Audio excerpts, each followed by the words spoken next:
following breaking news at this hour, and this was a series of events here. A stolen van crashes into a SEPTA bus, and that bus went right inside a bank. We know 4 people injured. Let's get up to Shayna. Well, certainly something out of a movie. So I'll just kind of walk you through it because there's a lot of pieces when it comes down to this crash behind me. You see the SEPTA bus really just damaged, not only damaged, but also right into the PNC Bank here on Rising Sun Avenue. And this was the ending of it all. But all of it starts with this video. So we want to bring you to it because there's a stolen vehicle involved. It's that gray Hyundai that you see there. We're told by SEPTA police here on scene that car was driving at a very high rate of speed down Rising Sun Avenue, and as a result hit a minivan that you're going to see next in the video. You can see a total damage there. Both of the drivers appear to be injured. In the first car, we're talking about that stolen car, the passenger was completely not only unconscious at this point, but bleeding extensively. We're told he was rushed to Einstein Hospital, where he's still unconscious at this time. The driver of the stolen vehicle also fled the scene. We're told there was a different car that was actually following that first initial car, that stolen car. And when the driver got out of the car after the crash, he hopped into that Volkswagen and then sped off. So we're talking about multiple people injured. That passenger, again, in that stolen vehicle, still in critical condition. The person that was hit in the van is the 31-year-old business owner. He was trapped inside that minivan, and we're told that there was some money that he had inside that van that was stolen as well. So police now investigating that part of the whole crash. So we're talking about one stolen car that hit a van, which then hit the SEPTA bus, sending it into the PNC Bank behind me. So such a mess this morning. All of it captured in real time on the cameras right on the corner of Rising Sun Avenue and Ross Street. And it's just been such a mess for detectives to really piece together at this point. You're going to be hearing from Chief Inspector Scott Small about where the investigation stands and what makes this so particular. Now, the bus was in service, and we're being told there were 3 passengers on the bus. However, all 3 passengers got off the bus and left. So they didn't even stick around as witnesses. All right, so with those witnesses still at large here in the Northeast detectives are really piecing together exactly what happened based only on cameras alone from real-time cameras. So right now, Elle and I on scene, making sure that the bank here is structurally sound as of right now. It's considered structurally sound. SEPTA, of course, on scene, as well as PICO, making sure that everything electrically is flowing well on Rising Sun Avenue. And it's just going to be something that they have to piece together literally with those cameras. They're hoping not only they can find those witnesses that were on the SEPTA bus, but also get in touch with the driver that fled in that Volkswagen. Guys. All right, shalom, y'all. It's your brother Yeshaya. Back again, man. You know, it's been quite a while. I already know. It's been some months, but, you know, it's been a very eventful, very spiritual, very, stressful as well.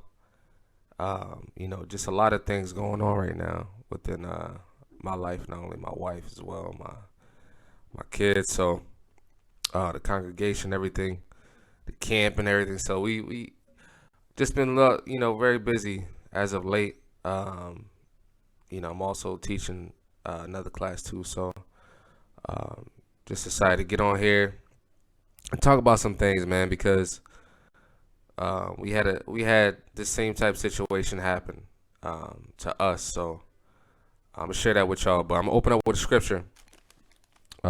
It's the book of Salakia. This is the book of Proverbs, chapter 22 and verse 15.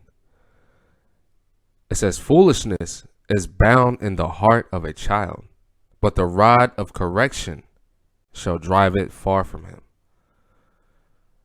Now, this is one thing that a lot of these kids, a lot of these young black men, these young black and Hispanic men in Philadelphia are lacking. They're lacking fatherhood. They're lacking role models. They're lacking discipline, right? No one can correct them but the police at this point in time. Only very few will take heed to an adult's authority and actually listen and take it to heart. you know. And a lot of these things that are happening, you know, a lot of these car thieves, they're kids, you know, 15, 16, maybe younger, 12, 13, young black men that's doing this, right? You know, and when this first started, a lot of them were just taking the cars, just joyriding and everything, and, you know, don't really take nothing out of it. Just take the car just for shits and giggles, and just to get from North Philly to West Philly, West Philly to South Philly, or North Philly to South Philly, whatever, you know, just to drive around and then ditch the car once they run out of gas, or when they crash, ditch the car. You know, it's an adrenaline rush for these young kids. You know, these young boys don't know no better because they don't have elder men to teach them a damn thing. They don't have fathers to teach them a damn thing, right? They don't have the role models to show them that that's not the way to be and the things to do, that they can be great. They can be great in this time now. You know, not great in the sense of only playing sports or picking up a damn ball, you know, because in this kingdom, they, you know, that's the only way they value you, unless you're entertaining them. But you can be the next inventor, the next scientist, whatever it may be, the next physicist, the next person to come up with a cure for cancer. I'm pretty sure a black woman just so-called black woman just came up with a cure for cancer. You know, and y'all could be so powerful as young black men in this city, man. But yet the cycle continues, unfortunately. Right? I'm gonna read that again. Proverbs 22:15. Foolishness is bound in the heart of a child, but the rod of correction shall drive it far from him. Right? That rod of correction is that discipline, that godly discipline, man. You know, from a father to tell his son, don't be out there with them other young boys going to steal cars because it's going to end you up dead or in jail. Right? These young boys they're not having the dead or in jail talk anymore. The dead or in jail talk is damn near extinct. That's not happening in the city at this point. Right? It's not happening. Let's go to another verse real quick. Let's go to Proverbs real quick. Proverbs 13 and verse 24. It says, he that spareth his rod hateth his son, but he that loveth him chasteneth him betimes. And that's very telling because a lot of men, you know, we live in this new age where parents think it's just okay. They want to conform to, you know, Esau's way of doing things, Esau's way of discipline. You know, I don't want to beat my kids, and, you know, we can just talk to them and blah, blah, blah, blah. You know, oftentimes that's not working, man. That's not working. It's not working half the time, right? Do what the Lord tell you to do. You spare the rod, you spoil the child, right? Because if you not discipline him, where's he's going to get his discipline from? The streets, the police, right? These other covert races that secretly hate your sons and daughters out here that they may have to work for. You understand what I'm saying? So again, it's very hard to train up these children when they're being raised in a dysfunctional household, or not a household according to the scriptures, according to what God ordained it to be. You understand? And let's just bring that out real quick. Because it's very important that we you know, come back to our original purpose, man, as people. That's the only way we're going to heal this thing. It's the only way, man. Right? Let's go to 1 Timothy. No, Salakia. 1 Corinthians 11:3. All right, it says, but I would have you know that the head of every man is Hamashiach, and the head of the woman is the man, and the head of Christ is Yahweh. Now, this word will tell you that the man and the woman is equal, right?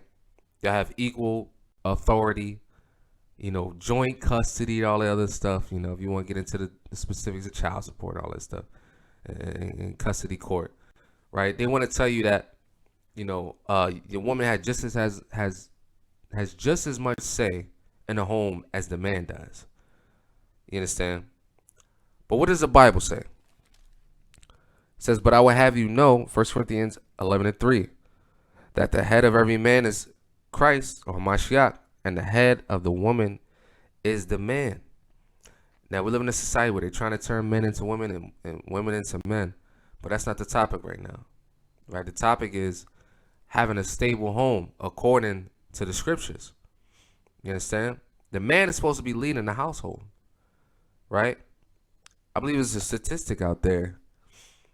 One of these brothers brought out that, let me see what he's saying in these comments. Right? That, when a single father, the chances of a single father's sons going to jail is significantly less than the single mother's sons going to jail. If you get what I'm saying. Rather, if the mother's raising the young boys, he has more of a chance of ending up dead or in jail than him being with the father, him being alone with his actual father, right? And that's very telling, man. Because again, your father's not gonna let you, I'll speak for myself. I'm not gonna let my son walk in my house or go out there and be a damn niggard all day and be a low life and a loser out there. I'm not gonna allow that to happen, right? I'll do what I'm supposed to do as a father and train him up, right? Because the scriptures say, train up a child in the way he should go. After that, if your child, decides to go off, then, that's up to the Lord. That's up to him. You did your job. But if you are a stern father, you're a role model to your son. Because some men, they just have kids and they just out here with it. They want to be their son's friends or the big homie, dap him up. What's up, bro? We're not doing that. It's yes, dad, or yes, sir. You understand? That's not, and that's one thing too, man. These young kids have no respect no more. Everything is bro. You could be talking to a young 15-year-old nigga out here. Young black man out here could be talking to a elder man, asking him for direction, or asking him where something is. 80-year-old man, yo, bro. I'm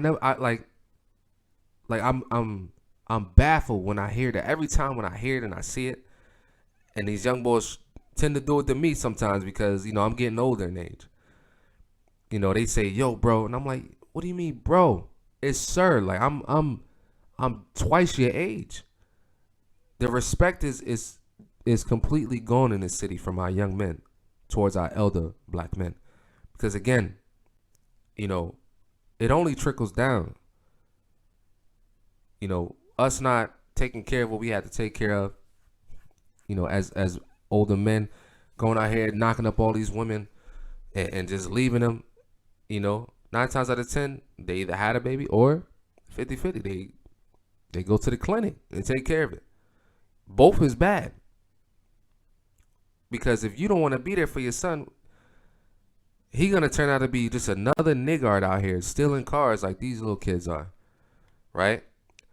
Killing people, you understand? Killing innocent people, taking people's money, stealing their possessions. You understand that they need, man. People work hard for stuff. People work hard for the things that they have. But you're gonna let your son come out here and be a niggard, and you just go roam free, and you be a niggard yourself and end up, in jail. It's just you just completing the cycle, man. That's why we need to come back to the Bible and the truth of the Bible and the order of the Bible for the so-called black family, the Israelite family, man. You understand? Let's grab some more scripture. All right, let's go to the book of Sirach or Ecclesiasticus in the Apocrypha. All right. chapter 30 and verse 1.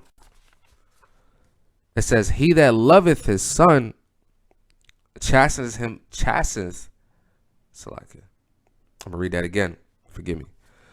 Sirach chapter 30 verse 1. He has, he that loveth his son causeth him oft to feel the rod, that he may have joy of him in the end.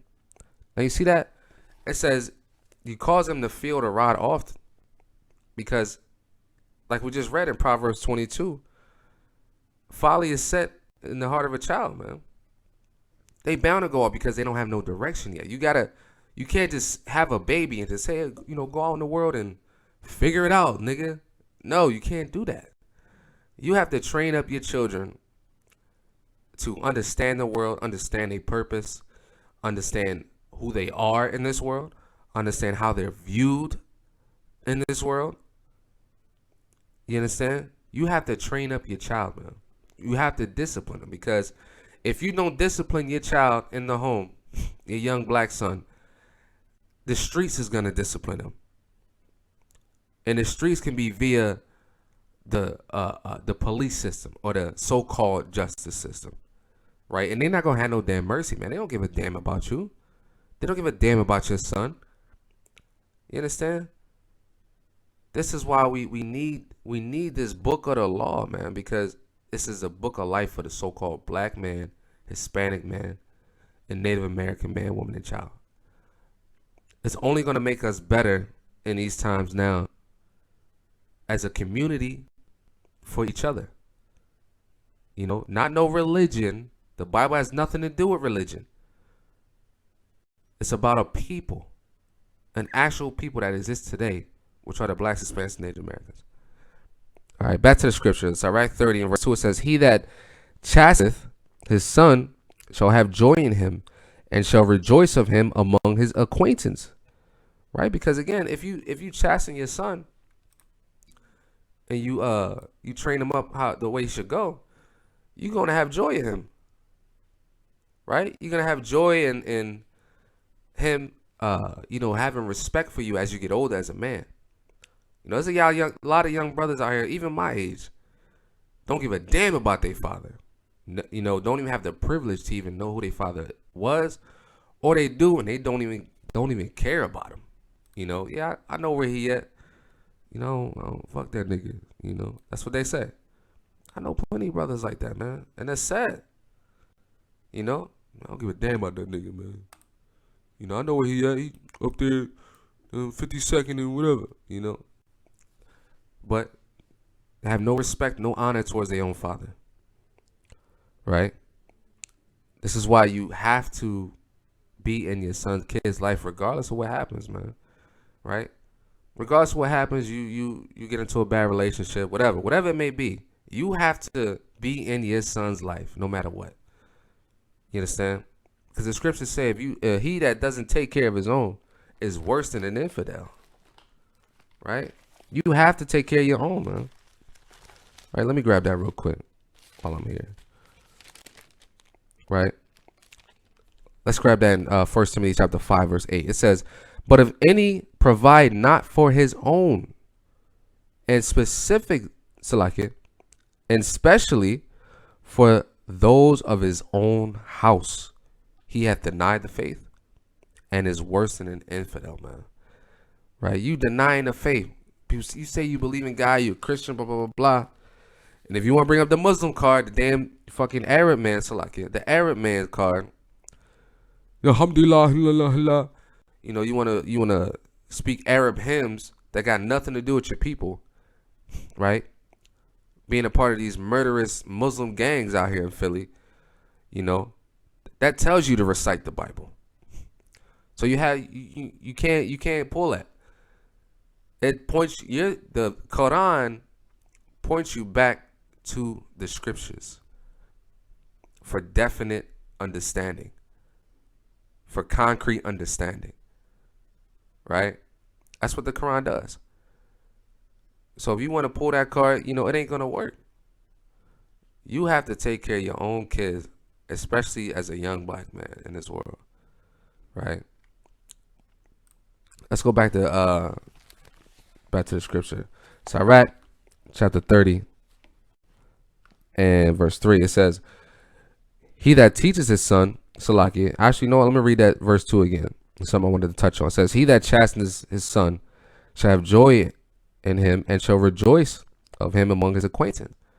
Right? You shall speak highly of your own son.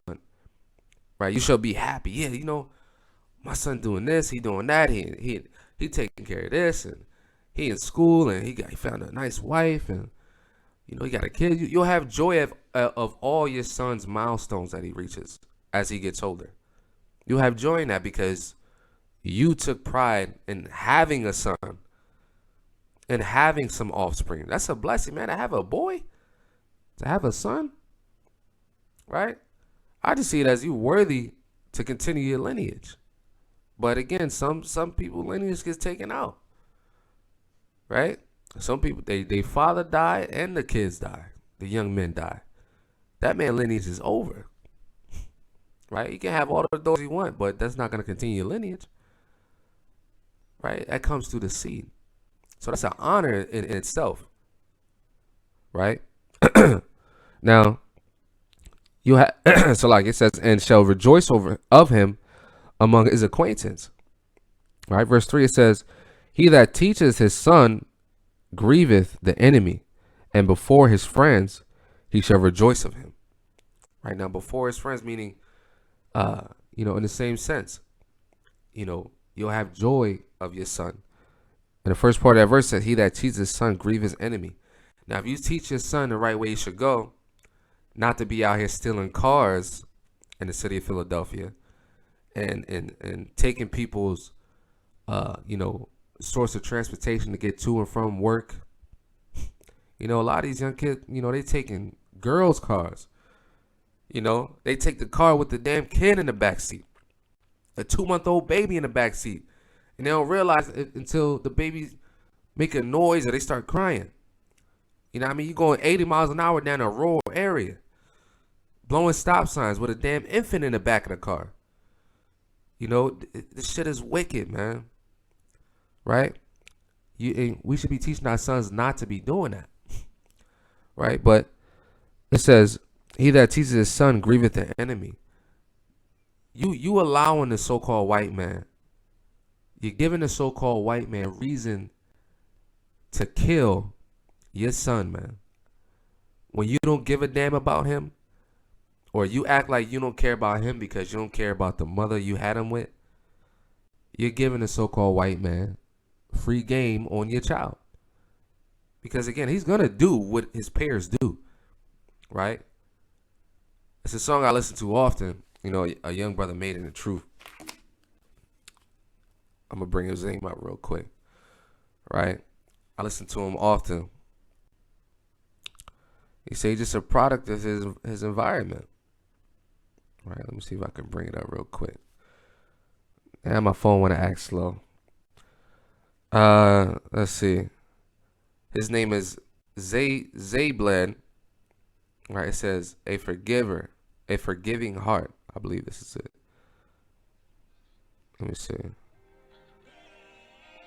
But basically, the song, he said, I'm just a product of my environment. Let me see. I'm gonna let y'all hear a little bit of it. I know it's gonna be a long lesson, but it's been a while, so I'm just a product of my environment. From a city where all the kids know is violence. You'd rather move on to someone else than to try again. You just a product of your environment. How can I blame you? Cuts way too deep to try and maintain it. You just seeking peace of mind. Maybe in enough, the life will give it another try. I am not the same no more. I'm not into playing games no more. Yeah, all them foolish things I did say. All right, so you know, young boy made that song, man, and as you know, a lot of us can understand it and sympathize with that, right? Because a lot of us are a product of the environment. You know, your parents don't give a damn about you. Your dad don't give a damn about you yet. Your aunts, your uncles don't give a damn about you. Who you gonna go to but your peers? You know, maybe the young girl that's going through the same experience on her side. Y'all gonna, comfort each other.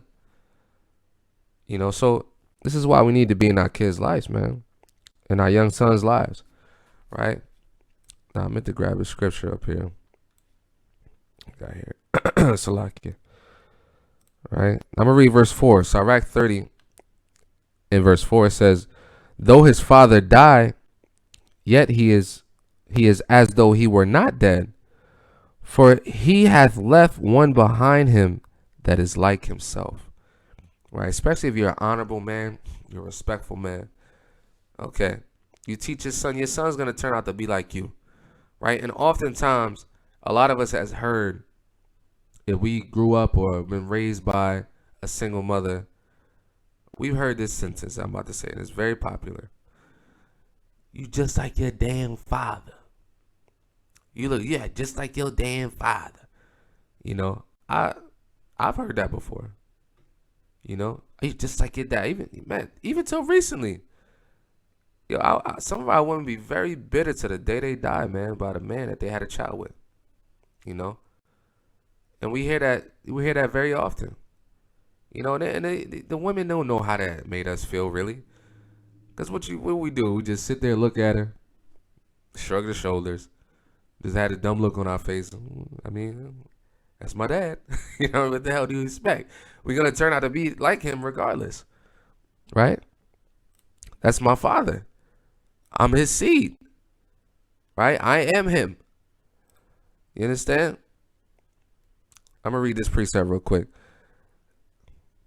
Proverbs 19 and 18, it says, discipline your children. In the NIV, discipline your children, for in that there is hope. Do not be a willing party to their death. Oh my God, the scriptures is cold, man. I'm going to read that again. Proverbs 19 and 18 in the NIV. Discipline your children, for in that there is hope. Do not be a willing party to their death.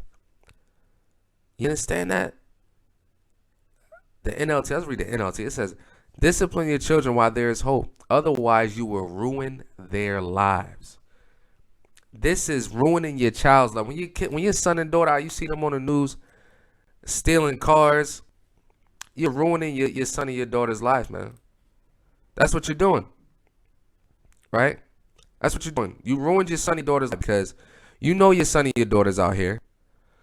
Your son and your daughter's out here, or your young son and his friends, his peers out here terrorizing people. It's an epidemic right now. The amount of Kias and Hondas being stolen because for some reason this car company that Moab has, their security system that they installed is very cheap and very futile. They didn't put too much money into, keeping the car safe. When you spend your hard-earned money on it, it's easy to steal, right? But that's neither here nor there. This scripture is cold, man. You want to be a willing party, a willing participant to your own son's death, man. Do not be a willing party to their death. All right? Let's see what some other translations say. What did the GNT say? It says, discipline your children while they are young enough to learn. If you don't, you are helping them destroy themselves, man. Oh, man. I like that one. Right? Because again, the saying goes out there, you can't teach an old dog new tricks. But that's getting younger too, man. At this point, you don't even have to be an old dog to be set in stone in your ways. Wickedness is increasing in these last days, right? Evil men and seducers are waxing worse and worse. It's like the scriptures say, right? Waxing worse and worse, man. Let me grab that real quick. 2 Timothy chapter 3 and verse 13 says, but evil men and seducers shall wax worse and worse, deceiving and being deceived. All right, but so it's just getting worse and worse out here, man, for these young brothers, right? Let's go back to Sirach chapter 30. In verse 4, I'm going to read that one more time. It says, though his father die, yet he is as though he were not dead, for he hath left one behind him that is like himself. right? Now, if you teach your son the right way, you'll leave a legacy, right? The mother of your son will be proud because he turned out to be just like the honorable man and the law-abiding man that you were if you pass away, right? When you die, your son will honor you. He won't curse you in your casket at the damn funeral or just not show up at all. You understand? Right? It says he'll leave one just like himself. Just like you, man. Your son is a little you. Why wouldn't you have pride in that? Why would you want a little you out here being a murderer and a niggard out here in the streets, terrorizing this community? Because he ain't doing it to the damn Edomites. We got an entire college in the middle of the damn city called Temple University. Very little to none happened to these Temple kids. You understand? These young boys are doing it to productive or seeming to be productive young men and women, a little bit older than them, elder women, that's trying to survive like they're trying to survive. It's a sick thing that's going on right now in the city of Philadelphia, right? So I write 30 in verse 5. It says, while he lived, he saw and rejoiced in him, and when he died, he was not sorrowful. Now you see that? Your son won't be sorry because he know he's going to honor you by continuing your legacy, by continuing to be a stand-up man, for the law of the Lord. He's going to continue to do that. Right? It's not going to grieve him to continue your legacy. And man, I've been committing to act. I've been just acting this whole time. I couldn't wait for that nigga to die. Now I can be free. I can be a niggard now. No, man. That's not what you want your son to say and be like. You got to instill this discipline and this honor within your son from a young age. Right? It says, while he lived, he saw and rejoiced in him. Your son will rejoice in you. Right? It's a beautiful thing to have a young boy to love you and look up to you, man. I got young boys. They're not old enough to really sit down and have an adult conversation with, but I got young children. I can't wait for that. I'm a little anxious about it too because I know the world that we live in. But I'm still gonna do what I have to do as a so-called black man in America in this captivity, man. Right? But it's a great thing. It says he was not sorrowful. So like it says, and when he died, he was not sorrowful. He left behind him an avenger against his enemies, and one that shall requite kindness to his friends. Right now, if your son loves you to death, because a lot of our people, I love you to death, I love that man to death, he'll avenge you. Let's say you get out there, you get killed, man. Even young niggas out here being wicked. Some men got their son, they out here doing the wickedness, and their son following right behind them. They in the same car doing the drive-by. The father and the son. I believe if I'm not mistaken, a father and a son killed Nipsey Hussle, if I'm not mistaken. I might be wrong. Right? I might be wrong. But I know it happens out there. But it says he left behind him an avenger against his enemies. Now we got many enemies, man. The so-called black man in America and Hispanic man got many enemies, right? We got enemies between each other. The next black man hates you, right? The so-called white man hates you. The Asian man, the Indian man, East Indian man. You understand? Your women hate you, right? The white woman hates you. The justice system hates you. You understand? Nobody really loves you besides your own children when you're doing right by them. You understand? And it's a sad thing. But if your son loves you, he'll avenge you of your enemies. Right? You get killed out there, your son gonna want to kill whoever killed you. regardless of who it is, as he should, right? To avenge your father, that's what you should want to do. You should want to avenge your father, especially if he was a honorable man. Well, he died, by the hands of a criminal, somebody innocent, one of these police officers out here, with a uniform and a badge, a criminal. That's what real fucking criminals, right? Forgive me, Salakia, right? Your son gonna want to avenge you of that blood, and I will hope my son do that for me, man. I have that spirit in me. I have that Christopher Dorner spirit, and it's a sleeping giant right now inside of me. For those of you who have listened this far, into this lesson, the spirit, if you look this man up, Christopher Dorner, I have that same exact spirit within me. And it's begging to get out. Right? It's fervent within me. And the only thing restraining me is his word. If the Most High never gave me this truth and chose me out of the world, it would have happened already.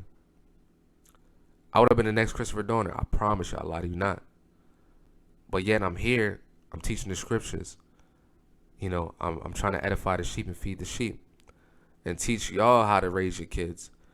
And not to succumb to Satan's devices, man. But, I have that spirit in me. A lot of young men don't. They have that spirit in them when it comes to their own brother. I don't have that spirit in me when it comes to my own people. I don't want nobody touching my people. You understand? Especially the damn devil that the Bible speaks of. They can get it any day. That's why I just beg the Lord to keep me out of that situation, man. But that's neither here nor there. I'm going on a rant here. Let's go to back to Sirach, man. Let's finish this out, because I don't want to make this too long. Sirach chapter 30. All right, Sirach chapter 30 and verse 7. It says, "He that maketh too much of his own shall bind up his wounds, and his bowels will be troubled at every cry." Right, now let me get that. Let me get that in GNT. Oh, Salakia. Forgive me, y'all. One second. Oh. All right. What was that? Verse 7 says, "But anyone who spoils," read that in GNT, it says, "But anyone who spoils his own son will have to bandage his wounds." Can you see that? Now let me see what this asterisk here. Will have wounds, Salakia, or is going to be hurt. Cut, clean, and simple. Anyone who spoils your son, you're gonna be hurt, man. Right? You spoil your son, you give him whatever you want. Look at 50 Cent's son. Right? 50 Cent son is ungrateful as hell. Right? He took the ideology of his mother, even up in his late and early 20s. Spoiled young man. Complaining about $6,000 a month. Free. Nigga. What city? You don't have to live in New York. You choose to live in New York. You get $6,000 a month free, bro. People don't even make that a month, nigga. And you being ungrateful. But your father, he has the money to do it. And to give you more. You probably would have got more if it wasn't for your mother. Right? It says his heart will stop every time he hears a shout. Yeah, man. That's what's going to happen. But you going to have to bandage up your wounds if you spoil your son, because your son going to go out there. He going to be a niggard. He going to spend all his money, and he going to come back to you for help. And it ain't going to do nothing but hurt you, because he either going to go out there, get caught up with this wickedness of this world, end up out on drugs, partying, drinking, getting knocked up. Knocking up women, or get knocked up. Salakia, even that too. We live in a time where that's happening. You know what I'm saying? Your son out here damn laying with men, man. That's wicked as hell. You know? Because you got all liberty. The things you have. Listen, when you have money, substantial amount of money, you have access to things you never had access to when you were just getting by. I'll say that. You'll have things that you never had access to. Women you never had access to. Right? Places you never had access to. All because of money and spoils. You understand? So, along with giving your son much possession, you got to teach him how to use it wisely. So, you can't just spoil your son, man. You can't just give him everything he wants in his life because he'll take it for granted. You got to teach your son how to honor and respect things, that everything don't come easy. Everything's not going to just be handed to him in life, especially as a young black man in this so-called country. This so-called America. This spiritual Sodom, man. This place is wicked as hell. It's going to devour your children, right? Let me grab a quick precept real quick. All right. Got a quick precept here. 20 and I want to X out this damn tab. 20 and verse 20.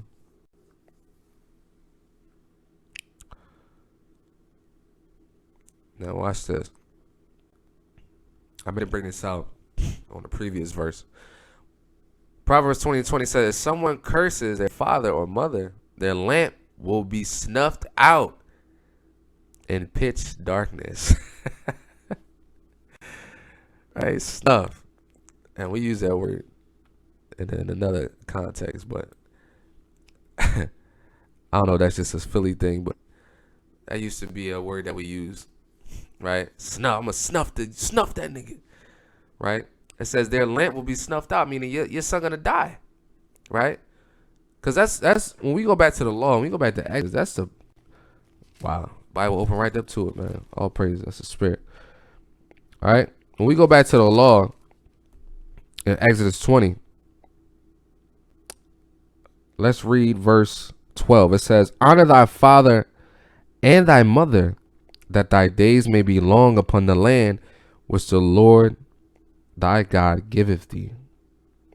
Right? Honor your father and your mother. Right? And I believe that was, which one? Let's see. Was that the one with a promise? Let's see. I believe that's the only one with a promise. Salakia. One second. What's that say? 121. Forgive me, y'all.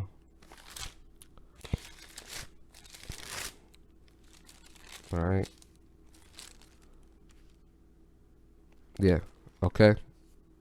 All right. So that's according to it says, honor thy mother. Exodus 20:12. Honor thy mother and thy father.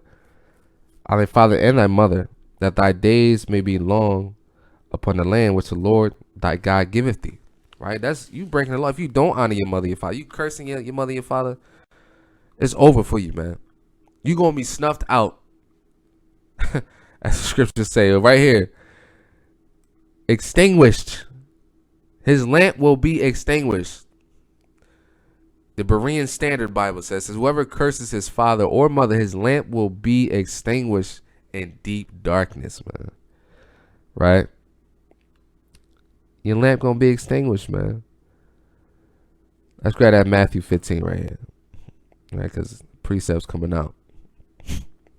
Matthew 15:4. KJV, it says, for God commanded, saying, honor thy father and thy mother, and he that curses father or mother, let him die the death. You're going to die the death if you don't honor your mother and your father. Now, some of us don't have honorable mother and father. Some of us had niggards and niggettes as mothers and fathers. Right? Now, does that still mean you cursed them? No. Right? Because they gave you life. The Lord gave you life ultimately, in general. But you still have to honor your mother and your father. That don't mean if they come back and sober up and, son, I'm sorry, or daughter, I'm sorry for being this way when I was young and dumb, blah, blah, blah, blah. You got to have the heart to forgive them. You got to have the heart to forgive them in that moment and, show them that you're willing to accept them, in their maturity. Even though when they had you, when they weren't mature, when they weren't spiritually mature or physically, right? You got to have the heart to forgive them. Right, now let's go back to Sirach. Let's go back to Sirach, chapter 30, and verse 8. It says, and horse not broken becometh headstrong, and a child left to himself will be willful. You see that? Let me read that in the DNT. What does that say? It says, an untamed horse is going to be stubborn, and an undisciplined son is no different, man. It's no different, right? You try to train up a damn horse. You listen. Have you ever seen a human get kicked by a damn horse? It's a rag doll. You look like a rag doll, right? That's a strong animal, right? One of the most iconic animals throughout history, right? Source of transportation before the vehicle today, right?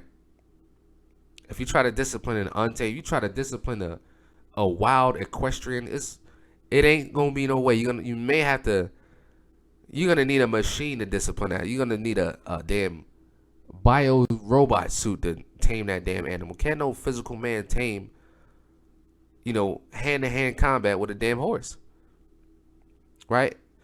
In the same sense as, your son is gonna be the same way, right? That's why the young women, they overcompensate when they want to be a single mother and get all this testosterone and try to beat their son to death because there's no father in the home or they ran the father out. They overcompensate and be overly masculine,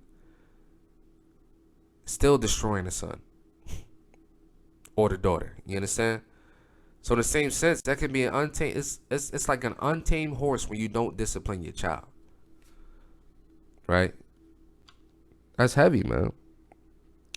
Okay, and then we go back to the law. We know what the law says about stubborn and stubborn children that don't listen to the law of the Lord. Right? Let's go to Deuteronomy 21. All right, Deuteronomy 21. Let's read that and see what that says. Deuteronomy chapter 21. All right.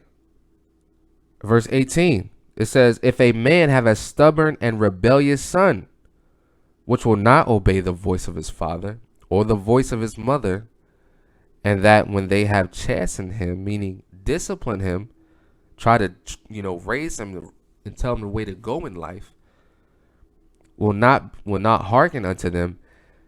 Verse 19, it says, then shall his father and his mother lay hold on him and bring him out unto the elders of his city and unto the gate of his place, and they shall say unto the elders of his city, this our son is stubborn and rebellious. He will not obey our voice. He is a glutton and a drunkard. Verse 21, and all the men of his city shall stone him with stones, that he die. So shalt thou put away evil from among you, and all Israel shall hear and fear. You see that? That's how we used to conduct ourselves, and that's the law, that we kept. Young men will be stoned to death for being rebellious towards their parents. You would die out here, right? The brother just brought that out, man. The brother just brought that out the other day, right? You would die out here if you being disrespectful, dishonoring your parents, And this is what we need. We need to come back to that. Not in the sense of just killing our young brothers, but having a sense of honor and take it serious. That's a serious thing. And teach them it could be that way, man. Some of these parents taking out their kids. You know, some of these parents do take out their kids because they can't control them. You know, they trying to come back to the house when they grown people and they grown children forcing their way back into the house, and their mom and dad can't do nothing, or their grandparents can't do nothing about it. You know, selling weed out your mom and dad house. You telling them they can't kick you out. Some people do take out their kids, right? But this was according to the law. This is what we practiced, right? Because we took raising our children seriously. And today we don't, man. Today we don't take raising our children serious. We don't take the outcome. Many of us, I'll say, don't take the outcome of our child seriously. You know, it's just a for a lot of us is a paycheck. It's a paycheck with the system. You know, it's a ornament for social media to show social media that, you know, you can make a baby. You know, not that you're an actual mother and you know, you're an honorable mother or father, but that you can produce a child, right? That's all it really is. But back to Sirach 30:8, it says, "And a horse not broken becometh headstrong, and a child left to himself will be willful." Because again, Proverbs 22, the opening scripture, folly is set in the heart of a child. So he's bound to go off if he has no direction. In the same sense with a wild horse, man, right? Verse 9, Sirach 30:9 says, "Conquer thy child, and he shall make thee afraid. Play with him, and he will bring thee to heaviness." Right? So that's one thing you can't play with your child too much, man. You know, it ain't nothing wrong with playing with your son and having joy of your child when they're young. But when time for discipline and correction comes, make sure it's definite. You know, there's no iffy about your discipline. You know, your son think you playing. Because oftentimes I do that too. You know, sometimes my son, he think I'm playing. When I be serious, I gotta check him. I'm like, listen, I'm not playing with you. This is not a playing, laughing matter. Sometimes he still laugh and flop his body around when I'm not, you know, I gotta grip him up. You know, and I don't have to hit my son often. You know, it was only maybe a handful of times. I can count on one hand how many times I hit my son. At this point now, he breaks down at the point of me even just gripping him up in a serious manner. You know, and he knows I'm not playing. So you don't have to sit there and beat the hell out of your kid and just be angry and stern with him all day. So, you know, kids need love and affection, man. Kids need to know that, you know, you care about them. Not just in a disciplining sense. Because sometimes when you discipline your child too much or you coddle them way too much, you know, they end up being the most wicked, you know, ones out here. You know, and if you've been to college, you know what I'm talking about.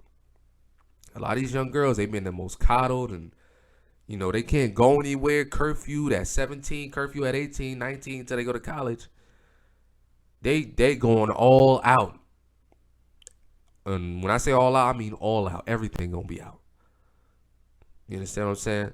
So you can't coddle your child too much. Right? So it says, "Conquer thy child, and he shall make thee afraid. Play with him, and he will bring thee to heaviness." I'm reading that in GNT. It says, "If you pamper your child and play with him, he will be a disappointment and a source of grief." That's cut and clean, right? Verse 10. It says, "Laugh not with him, lest thou have sorrow with him, and lest thou gnash thy teeth at the end." Right? Laugh not with him now, and one day you will have to cry over him, grinding your teeth in regret. Now, you can laugh with your son, right?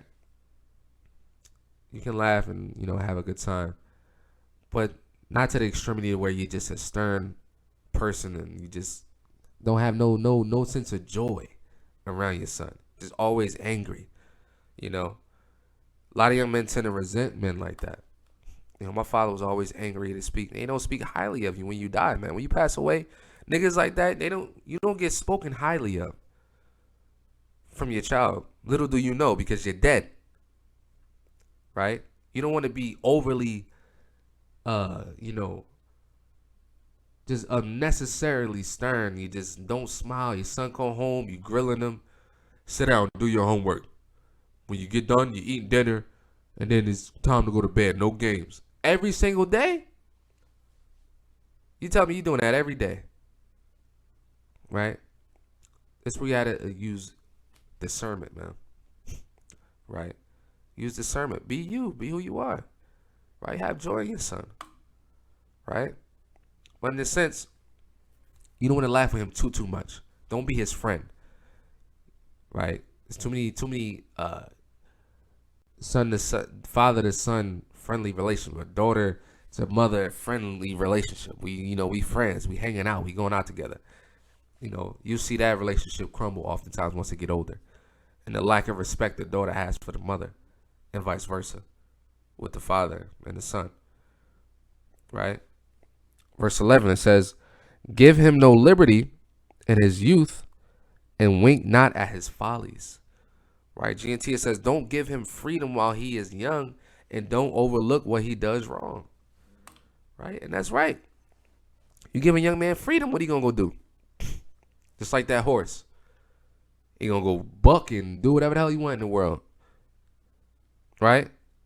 You give him too much freedom, he gonna end up in the ditch somewhere.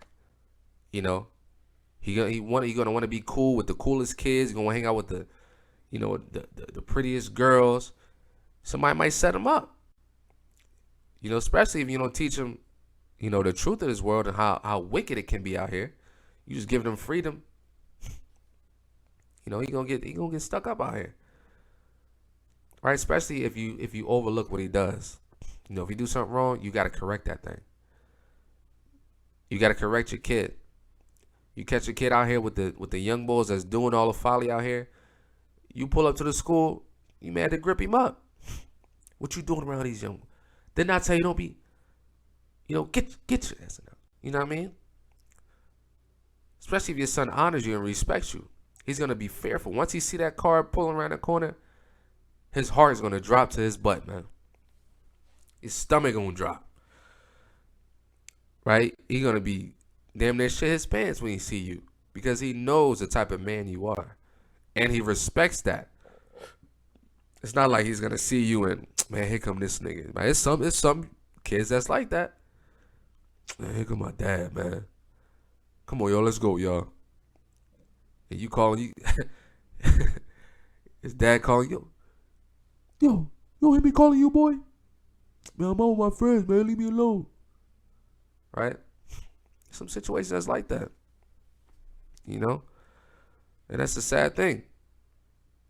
It's a very sad thing, man. Right? Verse 12. And I'm going to have this be the last one. I'll make this too long. It says, "Bow down his neck while he is young, and beat him on the sides while he is a child, lest he wax stubborn and be disobedient unto thee, and so bring sorrow to thine heart." So discipline your kids, man. That's basically what this lesson is about. You need to be involved in your child's life as a so-called Black, Hispanic, and Native American man. In your son's life. Not to be out here, robbing each other's, the brother sister on the street that's trying to get by, doing stuff like this, Rachel man. King. Sound like some, Stealing cars. It's about 5:03. Still sad, following man. breaking news at this hour, and this was. Unconscious at this time. The driver of the stolen vehicle also fled the scene. We're told there was a different car that was actually following that first initial car, the stolen car.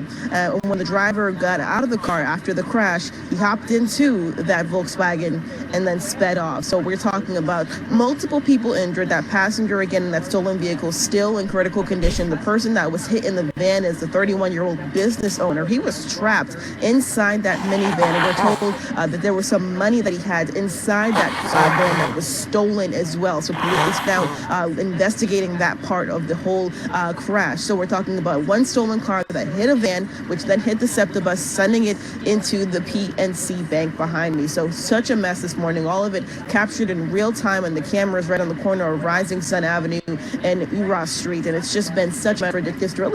Crazy, man. This causing a bunch of chaos. You know, could have killed that man. Could have killed that man in that van, man. You know, causing all this chaos, being a nigger out here on the streets. Understand? Like it's just unnecessary, man. You know, we gotta be in our kids' lives, man. We have to be, right? I'm gonna read that in the GNT real quick. I'm gonna finish these last two verses out. Whip him while he is still a child, and make him respect your authority. If you don't, he will be stubborn and disobedient and cause you nothing but sorrow. So discipline your son and give him work to do, or else he will be an embarrassment to you. Right? This GNT is cold, man. But that's pretty much the lesson today, man, because these type things need to be taught more amongst our community, amongst our people, and be taken seriously, because these young kids, these are actual lives out here that are being lost. You know, they're lost. They're losing their lives while they're still alive. You know, they spiritually dead. That's one. And if nobody can correct them but the dead police force, they pretty much lost, man. They dead already. They the walking dead, man. The damn dry bones out here. You know? So we have to be involved in our kids' lives on a day-to-day, man. You know? Stop coming out there and having random sex with women that you know you don't want to take care of a child by her if you get her pregnant. You understand? We need to be involved. It's like, this has to stop, man. This has to stop. You know, this folly has to stop, man. You know, especially in the city. But again, man, we already know through the scriptures, you know, 2/3 just ain't gonna get it. The wicked ain't gonna understand. But we gonna do what we can do for who's gonna take heed and who's gonna listen to the law of the Lord, man. Right? And I'm gonna close out with one verse. No, I said that last verse I was gonna close out, but I'll close out with this. Proverbs 28:9. He that turneth away his ear from hearing the law, even his prayer shall be an abomination. So when your son and your daughter out here dying on the streets, dying in car accidents, dying getting shot by each other or in the streets, when you don't take heed to this law that's in this holy Bible, which is our records as so-called blacks, Hispanics, and Native Americans, our history book, right?